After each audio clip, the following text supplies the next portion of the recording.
Well, I suggest I walk through the presentation before we go on to the accounts and your questions. So just to tell you a few words about the context, you must have noticed that there is a new French president, a new government, a new prime minister. So the first thing that was decided was to carry out a defense strategic review. We're right in the middle of it right now, and we'll have to wait for the autumn to obtain the results of this defense strategic review that is taking place after the white paper was signed in 2012. A new defense procurement law, which will begin from 2019, which is the follow-up of this strategic review, and there'll be a particular budget, says the President of the Republic. India, for us, well, we're going to set up our Make in India policy. We will settle in India sustainably. And first, this is the first contract with the 36 Rafale aircraft, and we'll also prepare for the future and try to obtain other new orders in India. The first flight of the Falcon 5X, you saw it in this film. The maiden flight took place, and the business jet market is still a bit sluggish. So that is our general context. Now, in France, as for the Rafale, we delivered one Rafale, one out of one. We had planned to deliver one in 2017 for France. It is delivered, so therefore we've delivered 149 aircraft out of the 180 ordered by France. The delivery of one naval Rafale retrofitted to standard F3 will take place. We'll continue the development of F3R. The delivery should take place in 2018. The F3R, you might remember, is the standard with the integration of the Meteor missile. The integration phase of this missile took place very well with firing tests. The Rafale support, especially for the French forces, which are in operation in many theaters. The defense procurement law, which is underway, one Rafale in 2017, as I said, 3 in 2018, 0 in 2019, and 0 in 2020. And then we'll start delivering again the 28 aircraft slated from 2021, according to the French defense procurement law. Rafale export, Egypt, the delivery of 3 Rafale took place in the first half of 2017, bringing to 9 the total number delivered out of the 24 ordered. This week, we delivered 2 extra Rafales after the month of June, so this is why they haven't been taken into account here. But these aircraft were delivered to Egypt the day before yesterday. Qatar, the contract is taking place normally. India, the contract is under execution too, with the reception of a request for information to supply the Indian Naval Army of 57 combat aircraft. So we will propose 57 naval Rafale to the Indian Navy. There are other countries where we are pursuing our prospection, and maybe we can talk about this a little later. As for India, as I said at the beginning, we are continuing. We've signed the joint venture with Reliance. This had been announced last February, so this joint venture is now underway. 51% Reliance, 49% Dassault Aviation. We have an Indian CEO and a Dassault Aviation Industrial Director. So the company will have Indian staff, and Dassault will provide its support, and we will have Rafale parts made there, and we will transfer our Falcon parts there so as to have a large manufacturing of Falcon 2000 in India, and this so as to fulfill our offset obligations and so as to fulfill our engagement to start this Make in India policy claimed by the Indian Prime Minister. This is a very promising future for India with a lot of patience. So this ramping up should take place over the next 5 years, with the beginning of production that will begin right from this year onwards until the manufacturing of parts of Falcon 2000 and sub-assemblies. And this will take place over several years. We will begin with the infrastructure. We're doing it right now. We're recruiting our staff. We're training them. We will also be supplied locally in India, and each step will be validated by the Dassault teams.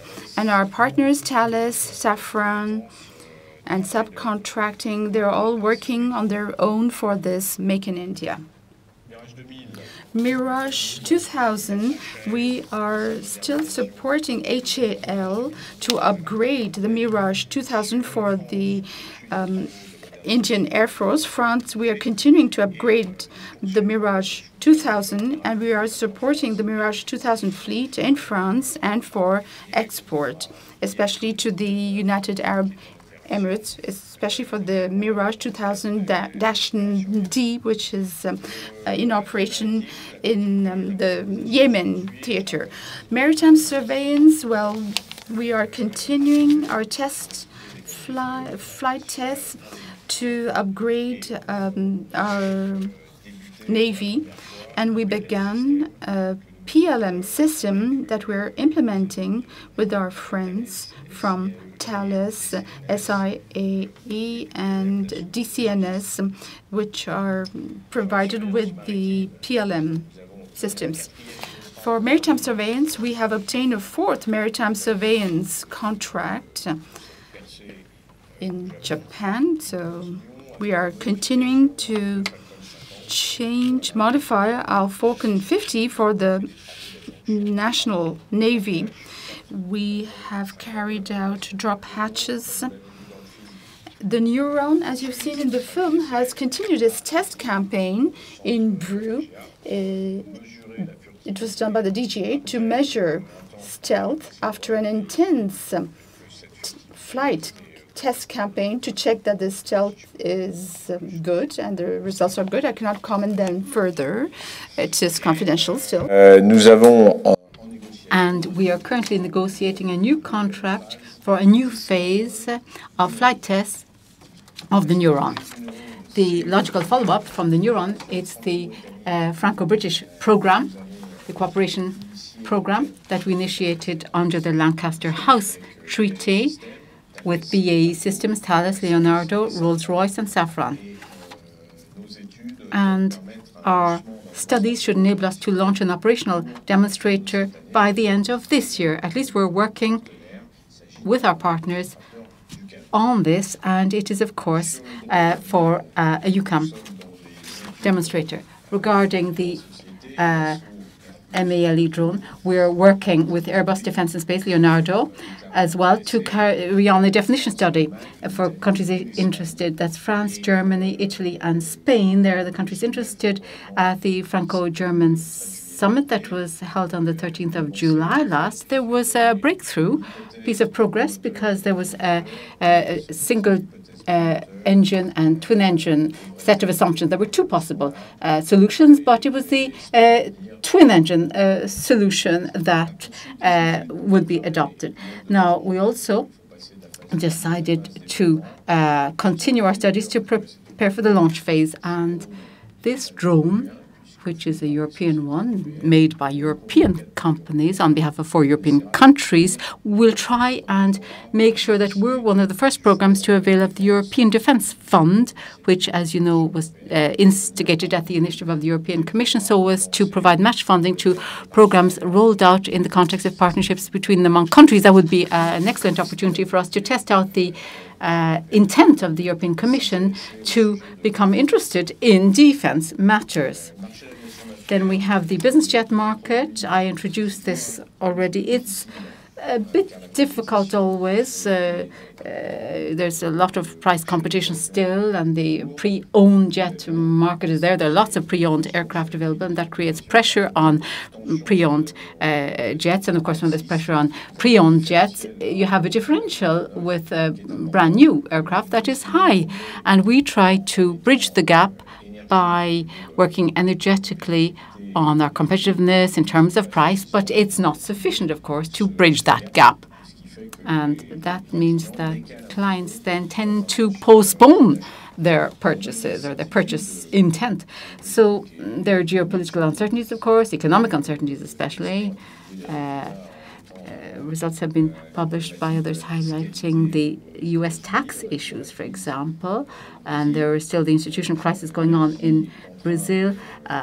Asia is developing, but not at the speed we were expecting. It's taking a bit of time.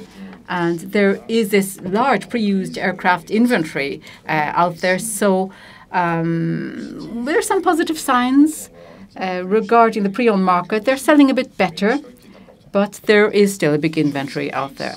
Then on the 5X, as was recalled in our press releases, the flight took place on the 5th of July last that you heard about.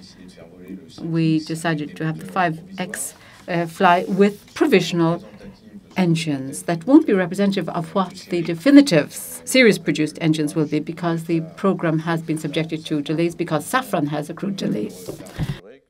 Safran has accrued delays, about 4 years, and therefore we're trying to speed up the integration program to make up for that, and also the test campaign we're running right now will help us to save some time. Even though these engines aren't representative, nonetheless we'll be able to verify certain things in respect of the airplane itself, and I won't make any more comments on that right now, because the real integration campaign of the flight tests and the representative engines in them will start off in 2018, subject, of course, to the Safran engines being delivered to us on time at the right date. Regarding the 8X, great satisfaction from our initial clients. I thought we'd be talking about that when we published our results for 2016. But this is a very mature aircraft. It's very reliable, very silent, and its range is very good. And therefore, our first clients are very satisfied with it. This is, of course, something we're proud of, this success. So we have the Falcon range here that you see on the screen, from the 2000S to the 8X. We have the 7X, of course, as well, still.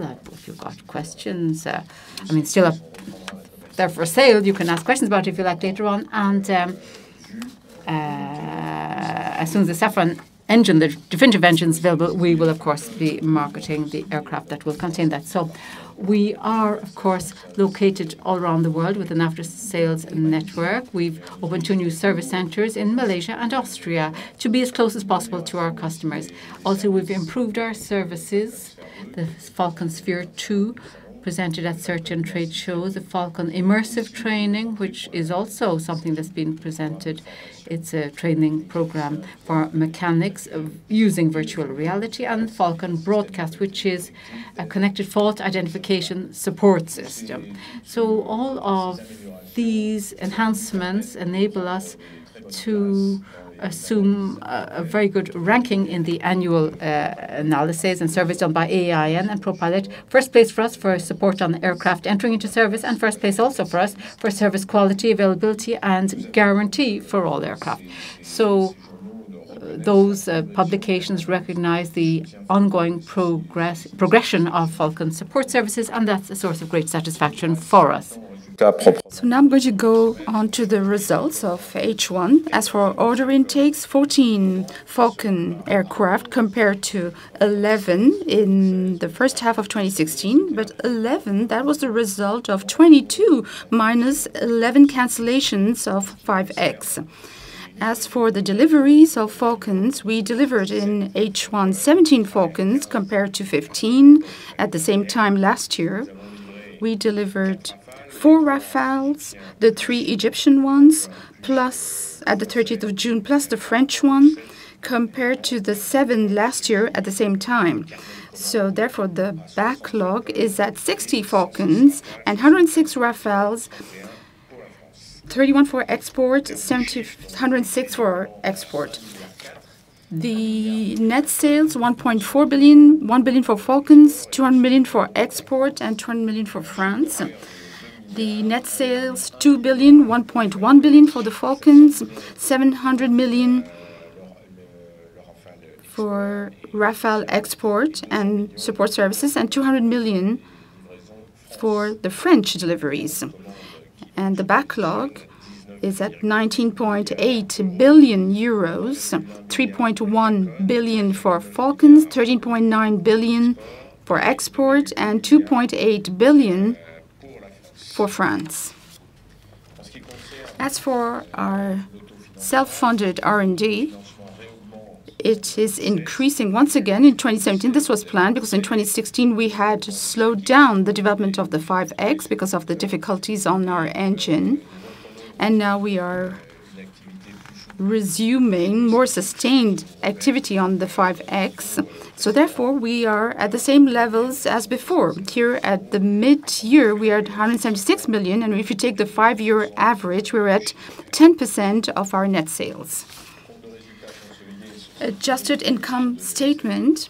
So for this first half of 2017, the net sales stand at 2.05 billion, operating income at 123 million euros, and operating margin at 6.5%, compared to the operating margin at the end of 2016, comparable to that margin. Financial result, 16 million euros.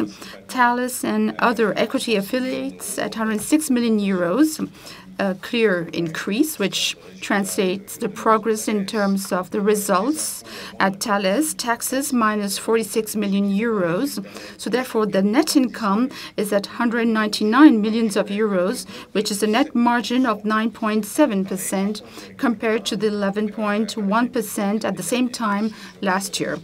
And if I look at the earnings per share, because of the shares price was increased, it is 23.3 compared to 24.3 shares. Available cash, well, that's mainly the Rafale contract that gave us some down payments, and we've increased inventories because of the Rafale, and we have a cash at 3.8 billion euros compared to the 3.1 billion we had at the end of last year. Changes in capital after dividend payment in shares. So at our last shareholder meeting, we decided to pay out the dividend either in shares or in cash. GIMD opted to receive 100% of their dividends in shares. 47% of the free float decided to be paid in shares, and Airbus, which is leaving Dassault's capital, opted to be paid in cash.